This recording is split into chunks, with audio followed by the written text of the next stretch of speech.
Welcome back aboard BLERD Force 1 with your boys Mo and Ladi. And today we're reviewing My Adventures with Superman Season 2, Episode 4. It's entitled Two Lanes Diverged, and it's coming to you from Cartoon Network and streaming on Max. So, what did we think about it, and should you be watching? And before we get into this review, get down there, hit like on this video. So, Ladi, you know what? If someone told you had to, room with your father-in-law who was a slob, that'd be pretty hard for you, right? But you'd have to do it just to try to make him like you, because you really like your girlfriend. Well, Jimmy and Clark have sort of been doing that, but all good things have to come to an end, and that's because General Lane finds out maybe he's in danger, so he's got to go on the run. But Lois isn't going to just let him ride out. And also Jimmy, he's kind of, he's on the influence. I don't even want to say influencer, but like the TED Talk circuit, I guess. And he gets called in to talk about Superman and takes Clark along with him.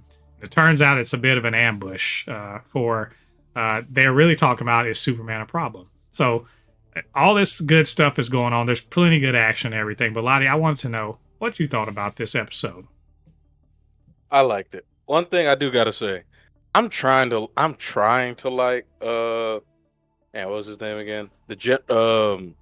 Lois Lane, General Lane. I'm trying to like him, but man, I'm really trying to like this dude, but I'm just thank God, disappear, please. Jeez. Yeah, it's just Lex Luthor doing his best glasses anime villain. I'm still waiting. I'm still waiting for the glare and then pushing the glasses up. I'm still waiting for that moment. I'm saying, you fell for my trap. I'm still waiting for.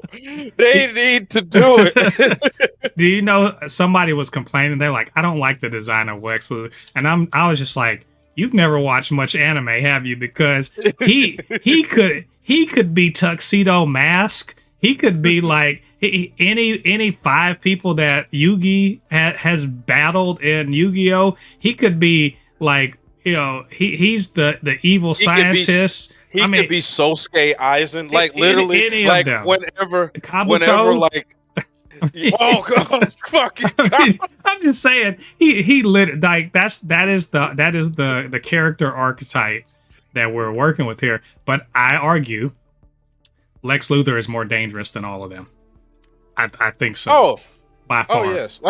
Like I said, I would love for him at the end of this season to pull a Sosuke Aizen, where Waller thinks that she got him, and it turns out he's like, I've been using you the whole time, and he takes off his glasses and pushbacks his hair. It says, I'll be the one standing at the top. I would love if he pulls like a Sosuke Aizen, where he's like, yeah, that nerdy look, I've been pretending this whole time. This is the real Lex Luthor right here. And it turns out it was a wig. It turns out it was a wig, and then then he jumps into like the green power suit, and you know what time it is then. So, but I know we're talking, and funny, oddly, I mean, Lex is part of this. He basically ambushes Jimmy, and then they have a little TED Talk / debate where essentially he's like, well, actually Superman is super dangerous and he chooses to do good now, but what if he doesn't? So we've got to put all our resources in how to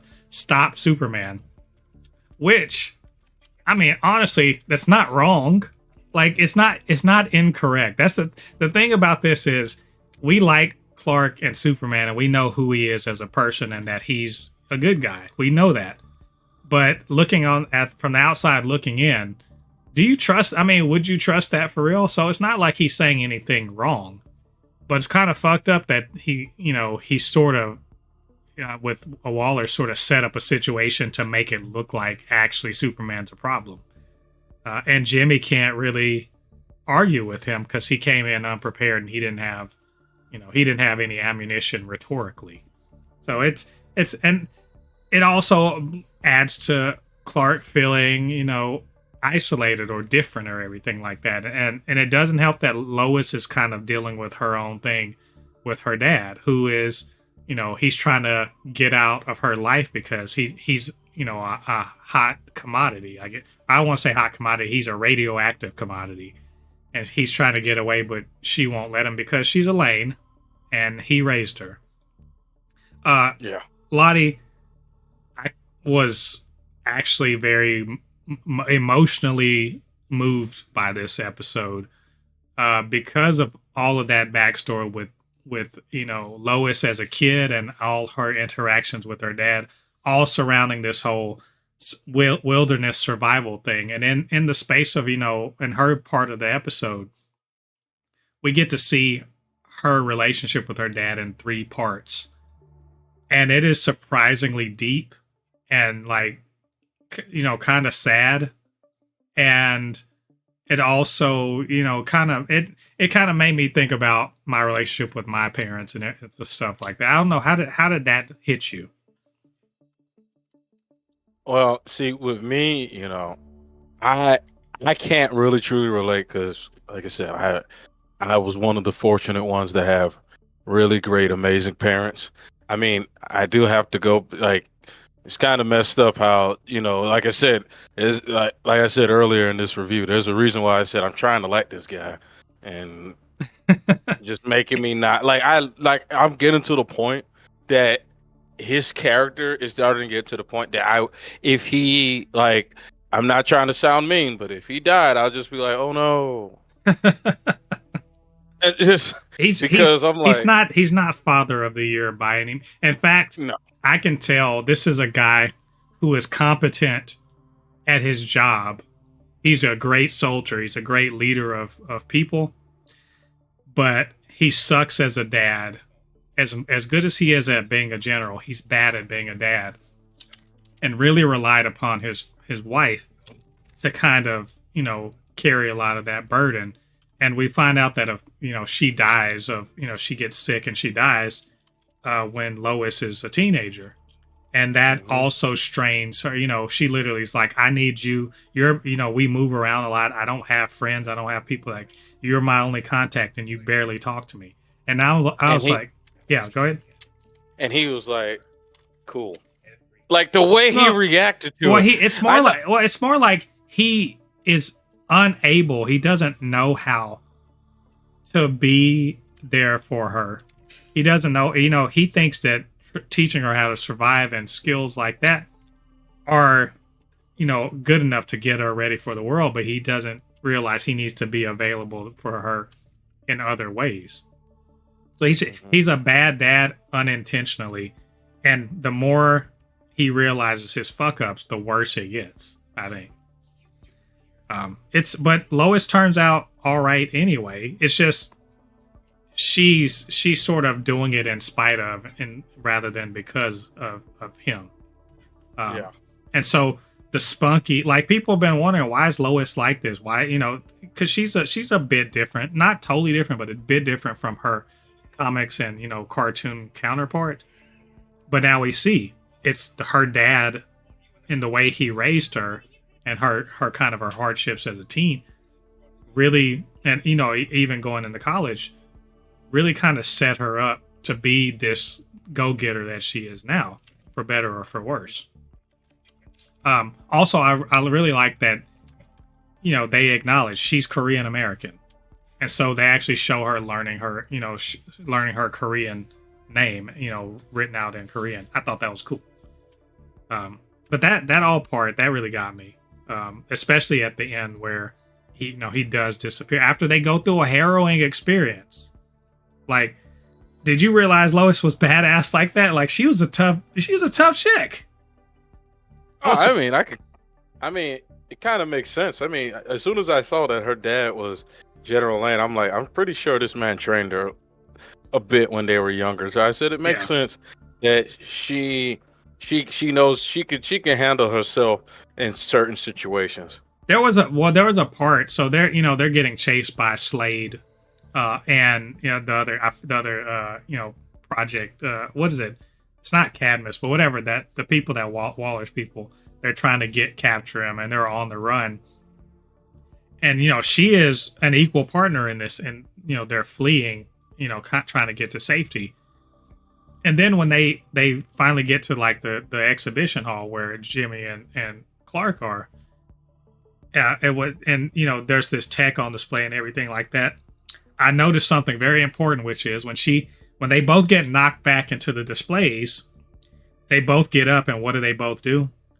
They grab the first fucking weapon that's there and separate and get ready to like take some action. Like, it wasn't just General Lane picking up the shield. Literally, when he's picking up the shield, she picks up the laser gun and like moves into a firing position. And I was like, well, fuck, Lois she's about that life. I was like, no, she really about that life. This is not the Lois that's, you know, needs saving necessarily from Superman. I mean, he will save her, but she's kind of got some fucking badassery in her genes. It was cool. I mean, from what you saw from her different versions of herself, she is not the typical Lois Lane that can't take care of herself. I'm so glad you mentioned that.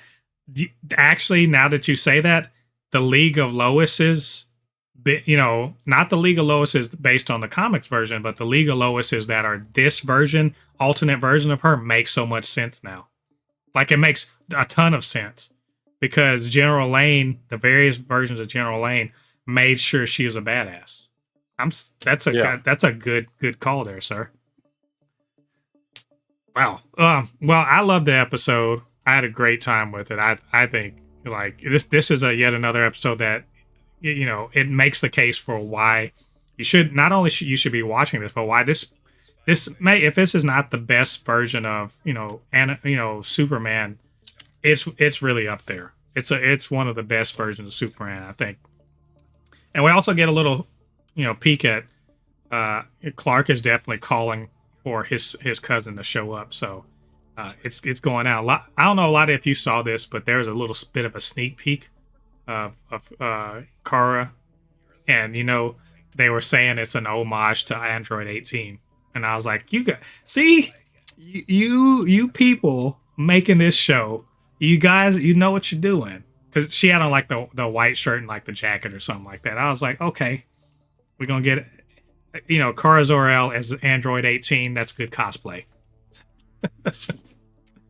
Only thing I can think of when you said that is Cell screaming out, come on.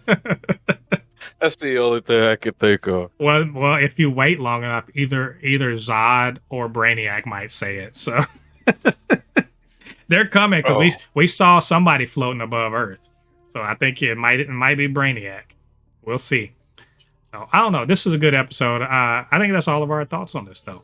But what you guys think about it? What you think about what we had to say? Get down to the comments section. Leave your thoughts there. And, of course, you can always hit us up, supernotfunnyshow@gmail.com. It's blerd_force1 on Instagram and Threads, super_not_funny_show on TikTok.